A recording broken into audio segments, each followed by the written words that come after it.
All right, what's going on? This is Richie Contartesi with another episode of Seven Figure Commissions, where we have Dave Robinson here, who is operations manager or VP of operations for American Financial Group as well as Canadian Financial Group. And they do things a little bit differently and unique. That's pretty cool. And so we're going to dive into how he's using financial products and loans, and then also bridging into insurance and many different avenues that he can also help his clients. And then we're going to touch in leadership and sales leadership and building a team. He's got a team of what you said, roughly 60? 67, something like that. So roughly 60 agents with him, how he's leading, managing, and then we're going to talk about some strategies, potentially, depending on where it goes, on what he can do to improve upon that and the leadership that's going on there. So Dave, thanks for being on the show, man. Yeah, thanks for having me. Yeah. So real quick, Dave, explain to the audience here quickly what you do, because you're an independent rep. You have 60 agents with you, but you also on the front end do some really cool things with financial products and helping your clients get loans. And, walk me through that. How does that exactly work? For sure. So we are, I say, Canadian Financial in Canada, American Financial Group in the States, and we're a financial marketplace or financial brokerage. So we cover about 30 different programs. I've partnered with about 400 different lenders, haven't counted recently. And so kind of two different sides of it. One, we work with consumers. We get people all the time saying, hey, I need a personal loan. I need a consolidation. Can you help me get this car bought off Craigslist? That's a smaller side of it, but we have a big market there. The more time we have is focused on the business side. So we work with a business who maybe needs to raise capital. He's looking to do an expansion. He wants to buy a new building. He needs new equipment. Doesn't really matter what it is. We assess that business, understand their needs, their goals, what they have, and the options, and present them with what they can do, and then help them through that process. Or maybe that business, they're selling a coaching package. They're selling, geodesic domes, tiny homes, whatever it might be. Well, those could be a financial barrier for the clients going, well, maybe I'm buying it for my business or to live in. I don't have the money right now, but I've got a great job. I've got good credit. I'd like to pay it over, 6 months, 60 months, depending on the program, 20 years. So we reach out to those businesses and help them set up a proper financing program for their clients where it's no risk, no recourse. So it's a free service program for them in most cases, which helps them to get more clients. And then once we get those clients through, we'll help them with their needs. But often those clients have needs beyond that business. So we'll then go help them with whatever else they have a need for. And then from that point, we'll reach out to that business asking things like, well, are you taking credit cards? Do you want to save money? Let's help you out with that. Well, hey, do you need a business charge card? Do you need new equipment? Do you need money? Like, what do you need? Mm-hmm. And then we'll bring all of our other products in. And now we went from helping them with a free service to getting things that might even still be a free service, but we get paid on the back end by our partners and help them to grow their business in whatever capacity it is that they're looking for, obviously within limitations of what we can and can't do. Got it. Now, can you give me an example on the insurance side? And I think you were kind of giving me an example earlier. If you had a client that was in debt and then you were able to help them through that, and then it turned into insurance opportunities. Well, just to give the audience an example of what that looks like. Well, can you give that example? Yeah. Yeah. So most insurance reps are familiar with doing an F&A, or financial needs analysis. So you're going through all of their insurances, their investments, their debts, their assets, the whole picture. And so with this one client, she reached out to me because she's going, I've got $25,000 in debt. It's on a credit card. It's on a line of credit. Average interest rate's like 19%. Now I pay it off every month. My credit score is good. She was 730, I think, credit score. $60,000 a year income. So she was good from that side, but her income wasn't quite high enough to get ahead on it. And she just I don't know what to do. As an insurance rep, my answer was debt stacking or snowballing, depending on what you call it, of taking all of the debts that you have, paying off a certain one first, then moving everything to the second, to the third, etc., which does help. It minimizes the interest, as everyone knows. However, we went a step further. In the analysis, I realized she owned a car. That car was worth $30,000. She owed $5,000 to her current lender with 1 year left. So what we did was we refinanced it. We got her $30,000 out of the car because that's what it was worth. 5,000 went to the existing lender. We got her into a 7-year loan program. She took that $25,000 and paid off the line of credit, paid off the credit card. So same $25,000 of debt, but now the difference is she's at half the interest rate. She went from around 1819 to 8.1.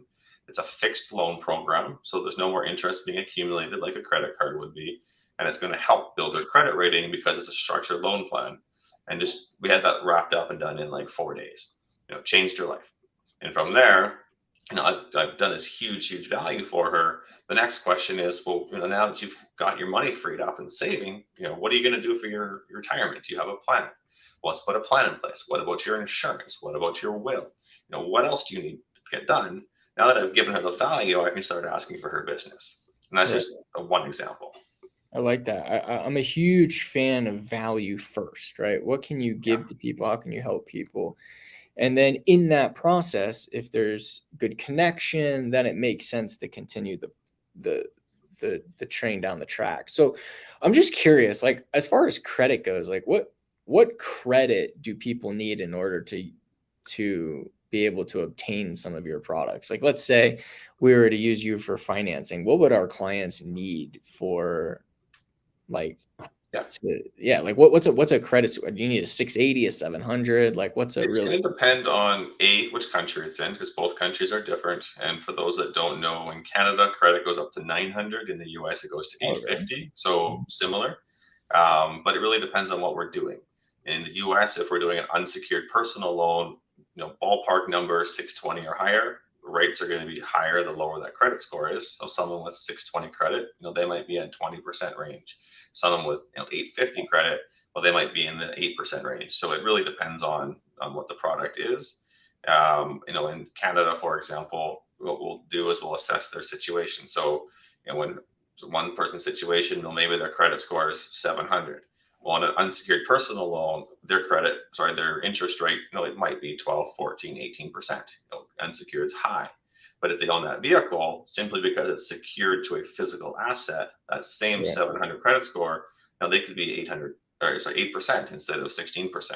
So that's why we want to understand everything and be able to put them in the right program.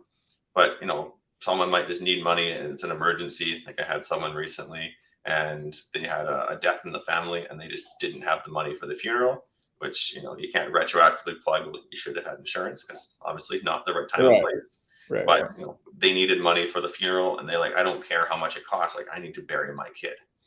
So, hard conversation to have. Obviously, I hate those ones, but, they have a need. And so with some of the programs, we can go down to like 500 score. It just really depends on what they're doing. They're obviously paying a lot more for it. And we try to avoid, like if it was them buying a luxury purse, okay, I'm not going to suggest you a 30% loan because that, it's a luxury item. It doesn't make sense to put yourself in debt for a purse. But if it's a funeral or maybe it's a medical expense, different story. So we also have the moral compass of if it doesn't make sense for you, ask somebody else. Got it. Okay.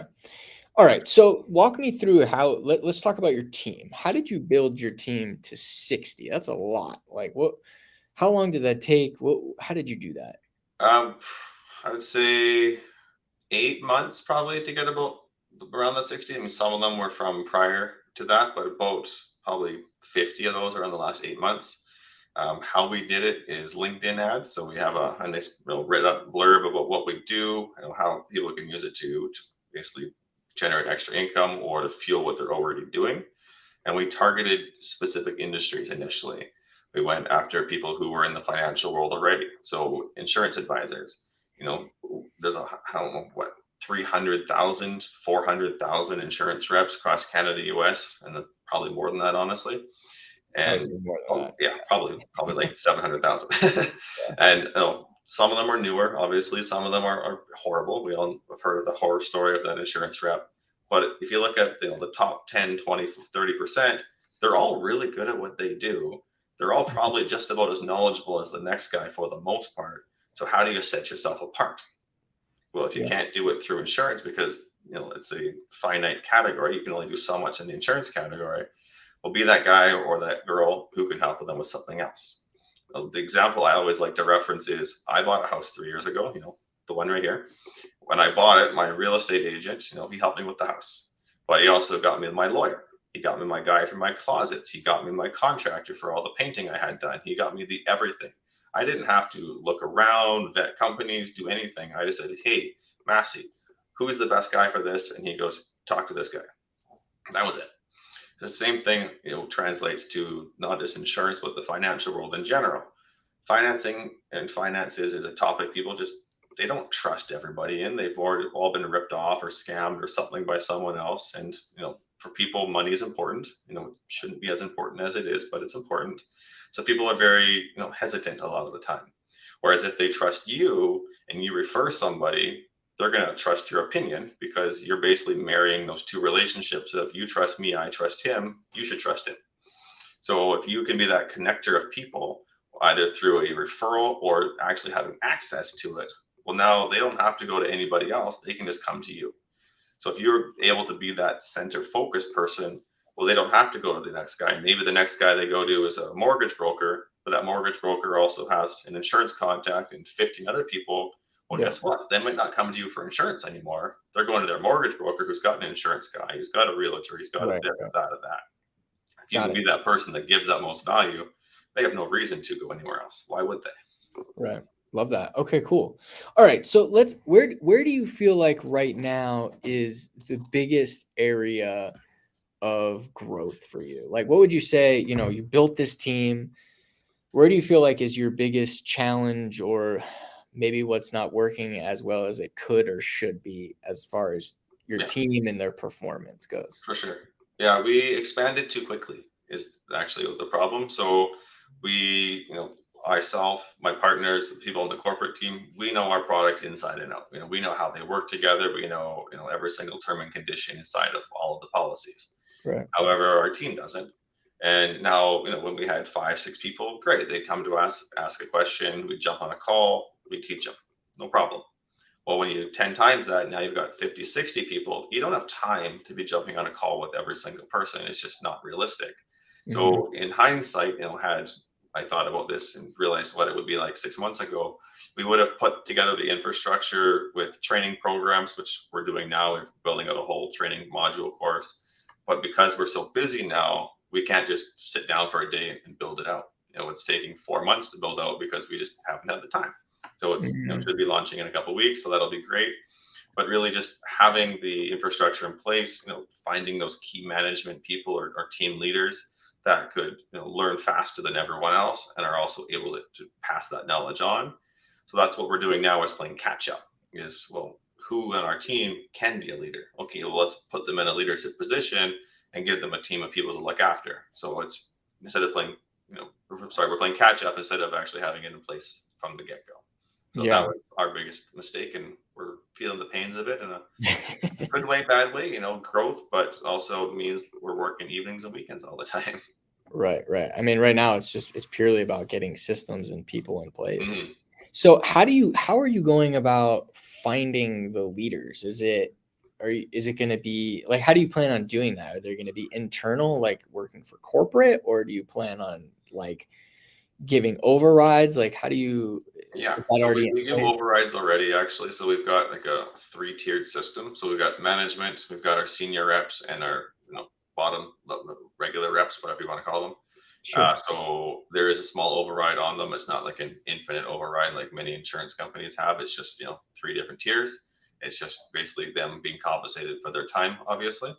And so the way we've done it so far, we've got one girl. She's coming up, and she's completely new to the industry, but she's absolutely killing it. Like she's created a bunch of processes, a bunch of spreadsheets and flow charts and everything for us. She's reaching out. She's doing all the right things. So what we've been doing is on 2 sides. One, if I've got what we call dealers are just our businesses that we work with to do different products. If I've got one that I just like, I don't have time, I just give it to her.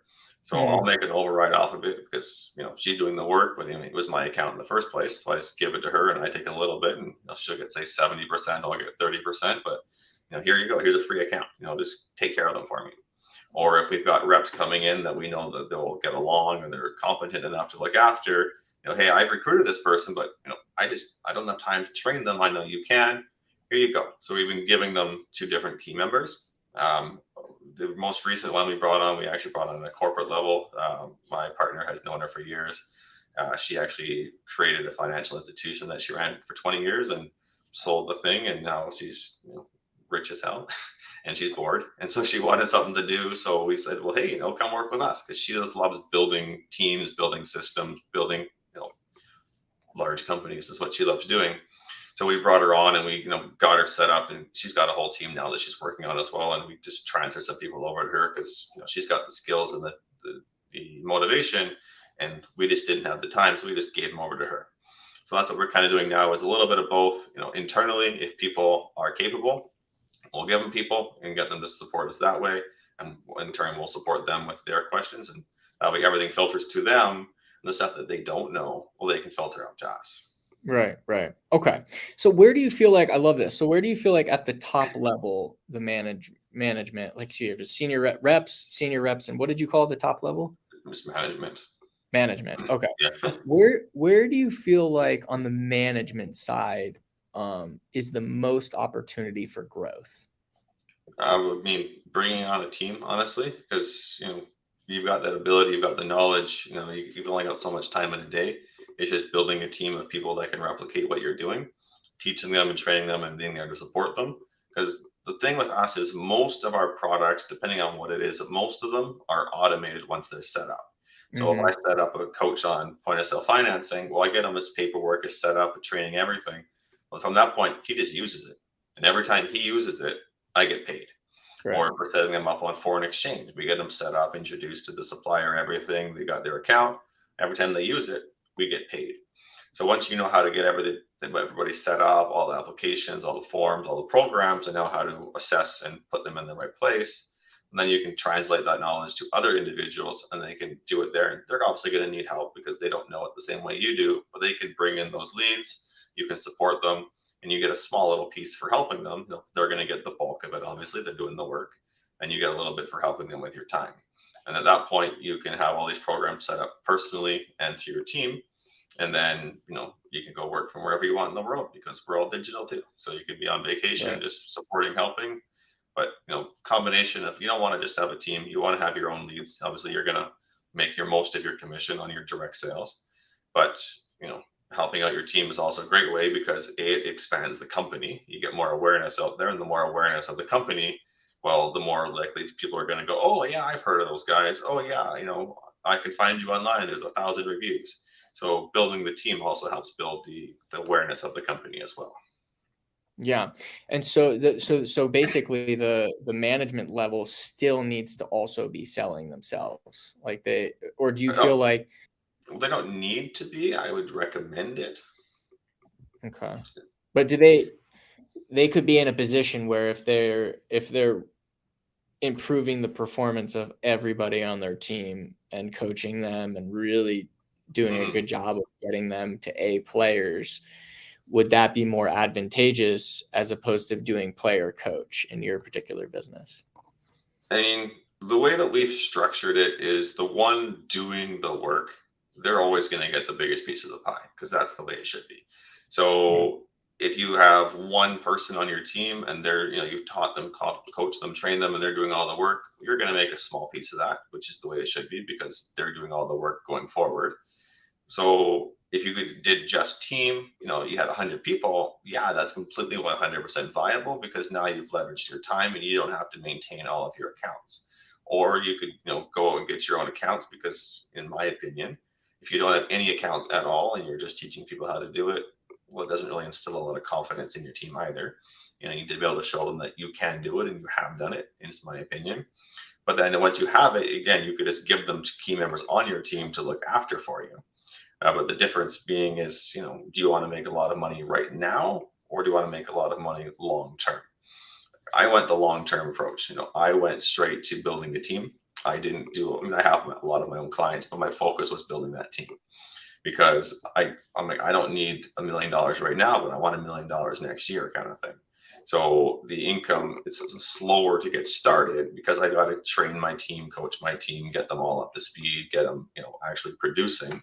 But once they are, then the overrides will start kicking in and it'll start building, building, building. But I always want to have my direct leads as well, simply because I'll make 70% more from having one client than my team having that same one client, just because again they're getting the bulk of that commission. Yeah. How much time do you like, how do you decipher your time? Like how much time you're going to spend with coaching your team versus doing your own business? Like how do you differentiate that or decide on how much you're going to spend? Yeah, good question. So it's hard to quantify in a sense because with them all being independent reps, I can't make them work. It's going to be depending on them wanting to do stuff.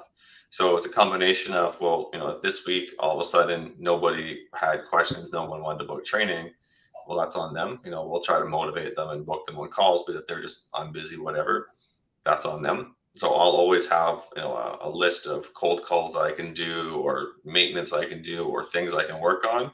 So I'll focus my time on what the team needs, and then I'll fill in the rest with my own stuff. And then I'll usually book out one day a week where it's just my own thing. So like Got it. Wednesdays for me is no one can book into my calendar. That is for me to do whatever I got to do, whether it's catch up, whether it's prospect, whatever it is. That is Wednesday. I see. Okay. And so when it comes to you and you're working with your team, is a lot of the time that you spend on training them? Like, hey, here's the products, here's how it works. It sounds to me like they're booking a session with you and you're training them through it and getting them caught up. And then when they haven't booked time with you or you're not doing training, then you're focusing on your book of business as well. Is that right? Yeah, sort of. Like every Tuesday, Thursday, we have scheduled training. So, it's for Okay. everyone to show up, and we do record it. We've got a Google Drive where we pop all of our recordings in there, but I make them for a limited time only. They're there for a month. And if you don't watch it, well, obviously you weren't motivated enough to learn. So I can't help you if you can't be motivated. But in terms of booking into my calendar, unless it's an extenuating circumstance, it's book me in with a customer, book me in with a lead, put in 15 minutes with a client and I will phone them with you. You're going to learn in the field. So just last week, for example, we had a company that does docks and decks, and they're selling them through consignment reselling as well as direct to consumers. So my rep booked the actual manager into my calendar. We jumped on a call, and he didn't say anything because he's new. He doesn't know what's going on, but he got the lead. And so I had the entire conversation while he was just in the background listening, taking notes and learning. And we sold the guy on financing for his Canadian clients, financing for his American clients. We're getting him on payment processing, the whole everything. And then post that call, I have a follow up with my rep of, hey, what questions did you have? What didn't you understand? What did you take away? And we have a full, post call review. Got it. Okay. Got it. Okay. Have you ever well, let me ask you this. What do you do if you have reps or sales reps in your team that aren't motivated or aren't doing anything? Like what do you do in that scenario? Oh, well, we make an effort to reach out at least, every period of time, hey, John, Sarah, Frank, whoever, haven't heard from you for a bit, what's going on? What can I do to support you? I haven't seen you on training, is there something going on? We had one rep as an example, her husband left her. We had no idea. Like, but if we hadn't reached out and asked, she wasn't going to go announce it to the world, obviously. And we just reached out and went, oh yeah, no problem. What can we do to help? Like, can I look after all of your businesses for you for the next 2 weeks just to help out? Like, yeah, thank you. That would take a lot off my plate because I'm worried about how I'm going to do everything, which is going to make her take longer to get back. So by just taking the whole business side off her plate for 2 weeks, she can just go focus on her life and what she's got to do. And then she came back full swing, like, thank you, I'm ready to go now. So it really depends. But if we're doing that and reaching out and they're not responding, they're not getting back to us, that's not my problem. I got 55 other people that could use my help. So we'll make that effort. But if they can't be bothered, like, you can't motivate somebody, in my opinion. People have to be motivated themselves. All you can do is take that motivation and churn it into something productive. So if they can't be bothered to show up, to respond, to do anything for you, well, guess what? There's somebody else out there that wants my time. Right. Okay. We Got aren't it. babysitters. For sure. No, you definitely don't want to babysit. So I'm just curious, have you ever thought about, and just a thought, I don't know the whole financial situation, but have you ever thought about bringing on someone full time that their role is specifically leadership, where they, help track KPIs for each individual rep, they coach them, they hold them accountable, they help them ascend. Like, is there, because like what you're doing right now is, as everyone's kind of in a player coach role, that's a lot, right? Managing, that's a big team. Like, even, and I say this just because we also we work in the corporate space where everyone's not independent, and you have, let's say 8 to 12 reps that you work with, and that's a lot when you're Mhm. actually coaching them and holding them accountable on a consistent basis every week. So I'm just curious, like, I don't know if your business model would work for this, or, and it obviously would have to be a financial thing, but have you ever thought about having someone in place that was their responsibility, was to just coach, hold them accountable, train, and help them ascend on a consistent basis, like where it's not only them come to you, but it's like, hey, if you're on my team, this is a perk that you get. Yeah, we've played with the idea. So the most recent person we brought onto the corporate team, that was kind of part of what she came on for, was to be an actual like team developer. So she's the one that's building out like a whole training module program, like course by course by course, as a way to get people up to speed. And then she's following up. So that is actually what she's doing now. She's doing it on salary because she wanted to do that instead. She didn't want, sorry, on commission. She didn't want to be on salary. She said, I want to be on commission. I'd rather be rewarded for my performance because it keeps me accountable to myself as well. But we have toyed about the idea, but the reality is we just didn't think it was the right decision, simply because we just didn't. When we played around with the numbers and everything, and what we could get out of it, we just didn't think it made sense in the long run. Got it. Okay. And so from your perspective, I'm just curious, like, what do you feel like, what's your next play right now? Like, what's one thing you're working on right now to just get better as a leader, get better as a producer? Follow up and tracking. I'm great at the outreach. I mean, if you look on my desk here, you'll probably see 150, 200 business cards. I go to all the home shows, things like that. I reach out, I email everybody, and then I gotta remember to follow up. That's my biggest one. So just using my CRM a little better to prompt me with reminders. That's the thing I'm working on right now. I was just at a business coaching event last week, and yeah, that's what we identified as the biggest opportunity for me right now, because I've got them the interest. We've had the conversation, like give me the information, and I send it to them. Well, maybe they didn't get the email. Maybe they got busy and forgot. Instead of me going out and finding the next guy and doing the same thing, well, if you don't bring them to fruition to the end, well, what's the point of prospecting businesses if they aren't actually getting all the way through the pipeline? So I'm Mm, backing out a bit on the outreach and more so focusing on the follow up. And in doing so, I'm actually closing all those opportunities I had, because, I spent the 8 hours at the home show. I'm talking to the guy. I spent the 15 minutes writing the email and that. Well, let me spend 5 more minutes and call him. Hey, what are we waiting for? I've already yeah. put in almost all the work. Just got to finish it off. Yeah. And so where do you like, I love that. So are you putting that in place right now, like a follow-up system for yourself? Yeah, I'm in the process. I said the meeting was just last week, so I've got to structure it still. But yeah, essentially, I'm going to be tracking when all my outreaches are, and then following up, 1 week, 3 week, depending on what the actual opportunity is. But a certain set time after each event, saying, hey, did you get my email? You did, great. Well, why don't I have your documents? Like, what are we waiting for? This is good for you. Let's get going. What can I help you with? Whatever it might be, right? So I'm implementing that this week. I love that. Okay, cool. I'm just have you ever thought about putting into place like some sort of consistent, so like let's say you follow up, you send something out a week later, you follow up, no response, and maybe you'll follow up again a month later. Like, let's Mhm. say that's the system, some sort of process you Yeah. put in place and you have a template for that. Um, what happens after that? Like, how do you continue the conversation? Like if they're not getting back to me, you mean? Yeah. Or Yeah. depending on where they're located, I might just drive to their shop and be like, hey, what's up? You can't ignore me now. Okay. It really depends on the situation, but the reality is I've got so many leads that if someone can't get back to me after 3 and 4 outreaches, I don't care at this point. I'll put them on a list of get back to them in 6 months or a year, because Mhm. I literally don't have time to follow up with everybody. It's just there's so much need for what we're doing in the market that if one guy doesn't respond to me, well, great, there's five others that will. So I'll just move on to the next, and until I reach a point where, well, I'm not getting those leads in, then I'll have to go back to old lists. But I've got, not even joking, probably 100,000 businesses on spreadsheets, like literally, I that love I just that. got to get through. So Is there anything else that you're currently doing right now to continue to rekindle those people that you've reached out to, the 100,000 people on a list? Is there anything else that you're doing right now to kind of rekindle those and keep you top of mind with them? yeah, I mean, we launch new products consistently. Like we just launched foreign exchange recently. We launched logistics and shipping.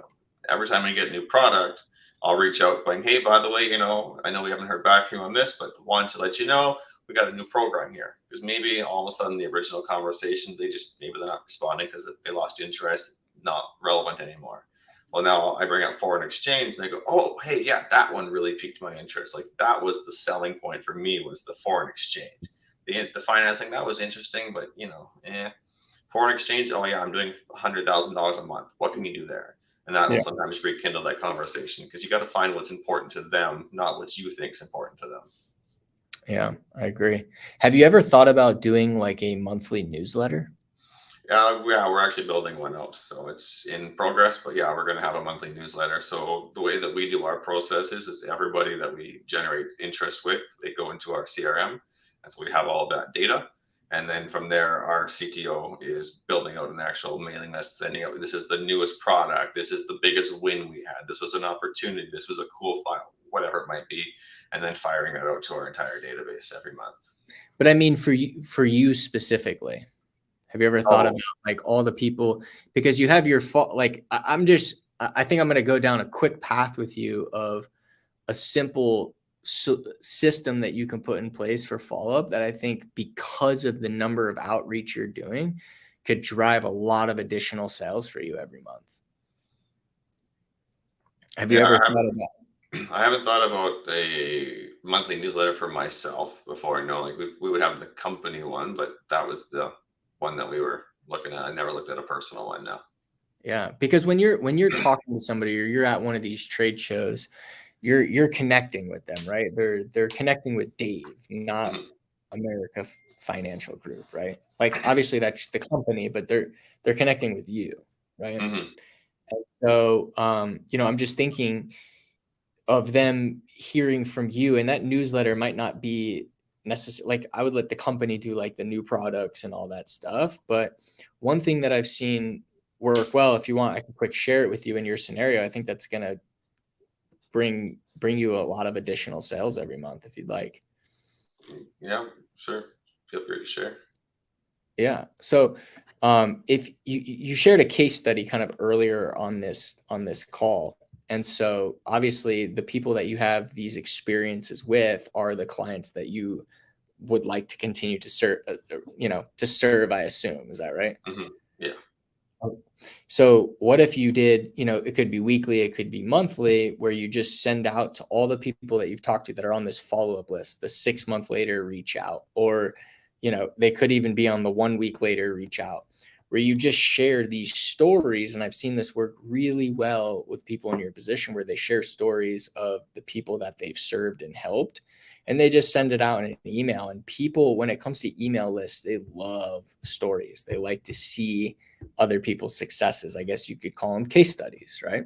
Mhm. Um, and then them seeing those from you on a monthly or a biweekly, or however you decide to do it, and not to the whole company, but just your people. They're gonna remember Dave, and they're gonna see a scenario and be like, "Oh my God, I have that situation." Boom, reply to the email. So just a thought as a next play for you could be to implement something where you're sharing your stories of the clients that you're serving. And I think you're going to get a lot of people that maybe didn't respond to the first or the second email in your new follow-up system that will come back to you and inquire about some things that you're doing. Does that make sense? Yeah. Yeah. And I say I do that on a very small scale, but it's the phone conversation, or every time I'm reaching out, I'll bring it up. But yeah, obviously that's not something that's what's the word I'm trying to say? Like repeatable across large numbers if once you get that client base, right? So having some sort of one, send out that goes to everybody. It's less personal in the sense it's not like a direct conversation, but it's still personal in the fact that it's my story, my client, my situation, but it can reach out to more people, right? I can't phone 100%. a hundred And it people. doesn't, yeah, and it definitely doesn't replace at all what you're doing. Like you can still do your reach out, still Hmm. definitely don't. This doesn't replace that. This is in addition to what you're Hmm. like the follow up system you're putting in place, and then just connection points. Like it could be someone you met at a show a year ago or 6 months ago, and Hmm. they've been watching you and been watching your stories, and maybe one story resonates, and boom. And Hmm. if your list is as big as you're saying, I mean, I think you're going to have a great response from this, and I think you're going to rekindle a lot of people that someone like yourself, when you have so many people and so many leads, it's really hard to keep up with them, like you still do the 1 week in the month or the 6 month, Hmm. but in the meantime, all the additional touch points, I think for you could lead to a lot of additional potential business. Yeah, and just to clarify that the 100,000, those aren't ones I've reached out to. Just to be clear on that, that's ones that we've scrubbed data for that I just need to reach out to that have never had a point of Oh, I see. contact. So yeah, those weren't Got ones it. that like I've actually been in contact with. No, I'd be retired right now. Yeah, because I tried the whole just blast out emails to cold call like that. It doesn't work. People just see it as I don't know who this is, ignore spam. So I try to always do every original initial outreach on the phone, just because people are way more receptive in the financial space, obviously. So, Mhm. but I do have obviously a big network of ones that I have reached out to and stuff, which it's not in the $100,000 or 100,000 range though. It's in the thousands to tens of thousands of range. But still, I mean, once you get above a couple thousand people, Oh, I'm they not just discrediting that. I'm just saying, just to get context, I haven't reached out to 100,000 people yet. I wish. got it. But you will. Yeah, it's on the list. Yep. Yeah. And then these stories and stuff, this wouldn't be something you would send to like cold people. This is only Yeah. people that Yeah, you've had that makes more sense. Yeah. some sort of connection with. Like I definitely wouldn't do that cold. Yeah. The cold stuff you're doing, the initial reach out, this is after you've had the connection, whether in Hmm. person or on the phone. Yeah. They just might not have been ready at that moment or what have you. So, all right, cool. So, what are your thoughts on that? Do you feel like that could be a good little, in addition to your follow up systems and a play that you can Yeah. It's something I could potentially definitely use? try. It means I gotta also, take the time and pencil mark it into my calendar to actually do that. So that'd be a Wednesday task of actually getting that done. I'm horrible at writing things, so I might have to get someone else writing it for me.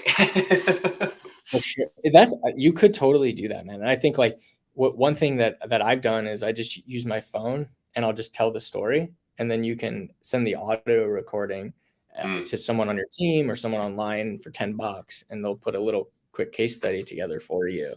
I wouldn't mhm, spend any more than an hour a month on this, and just find your top stories. Boom, send it out to your list.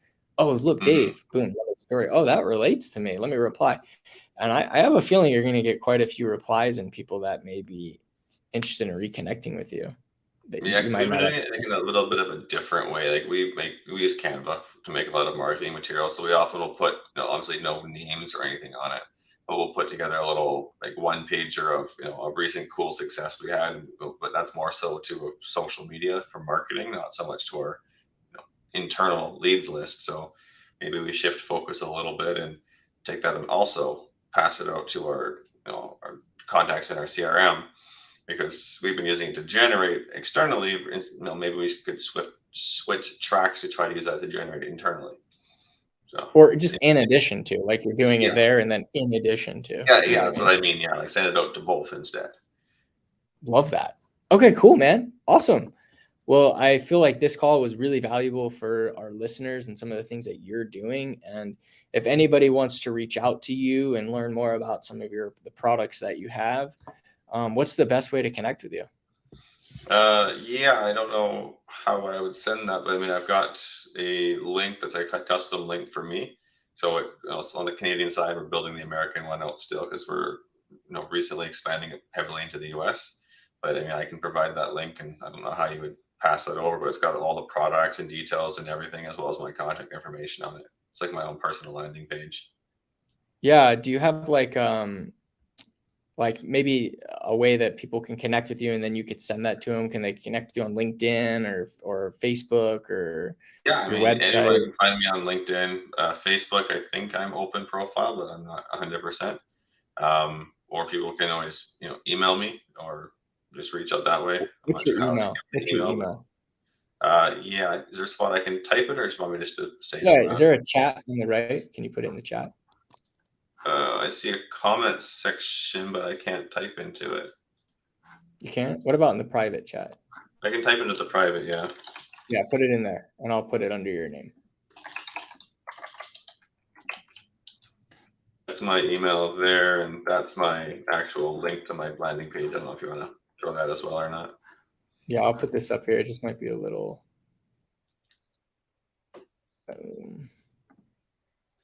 Oh, there you go. Canadian-financial.ca/Dave-Robinson. So Canadian-financial.ca/ Yeah. Dave-Robinson. Yeah, and if anyone goes there and scrolls to the very bottom, you'll see my phone number, my email, my Facebook. It's all down there, so you can grab me anyway from that. Perfect. And I'll also add this to the description on social and YouTube and everywhere that we're broadcasting live. So awesome. Well, appreciate you being on the show. Hope that I know you provided some cool value on the front end, and I hope we were able to provide you some value on the back end as well. So it was great having you, and Thank you. we'll talk soon. Yeah, Yeah, absolutely. have a good one. Yep.